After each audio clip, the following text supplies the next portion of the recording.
Department અને એક NGO જે સમજુ દેશી સંસ્થા છે, સમજુ દેશી સોસાયટી, એ ત્રણેયના સંયુક્ત ઉપક્રમે આજે અમે લોકોએ ડ્રગ્સ વિરુદ્ધ એક જાગૃતિ અભિયાનની અમે લોકોએ શરૂઆત કરી છે, જેમાં અમે લોકોએ રાજકોટની 300 જેટલી ઓટો રિક્ષાની પાછળ જે જુદા જુદા વિસ્તારમાં ફરવાની એ રિક્ષાઓની પાછળ બેનર્સ લગાવી અને ડ્રગ્સ વિરુદ્ધનો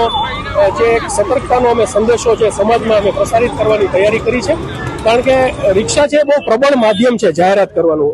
શહેરના ખૂણે ખૂણે પહોંચશે, જેનાથી લોકોને પણ સમાજના જે વાલીઓ જે છે એ લોકોને પણ અંદાજ આવશે કે આપણે આ વાંચીએ તો વિચારીએ તો આપણે એને અમલમાં મૂકી શકીએ. કારણ કે સમાજમાં એવું થઈ ગયું છે કે અત્યારે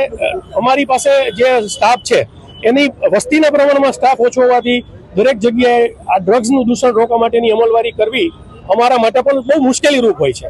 એટલે અમે લોકો સમાજ પાસેથી પણ એવી અપેક્ષા રાખીએ છીએ કે જે બાળકો જે છે, જે કોલેજમાં ભણે છે, આપણા જે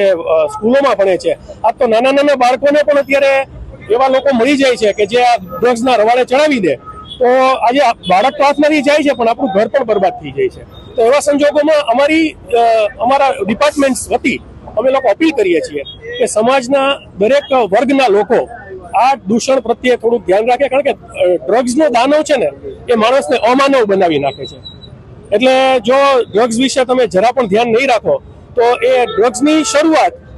એટલે જીવનના અંતની શરૂઆત છે એવું સમજીને ચાલશો તો આપણા બાળકોને સારું ભવિષ્ય આપી શકશું અને બાળકોને આવનારા જોખમથી બચાવી શકીશું.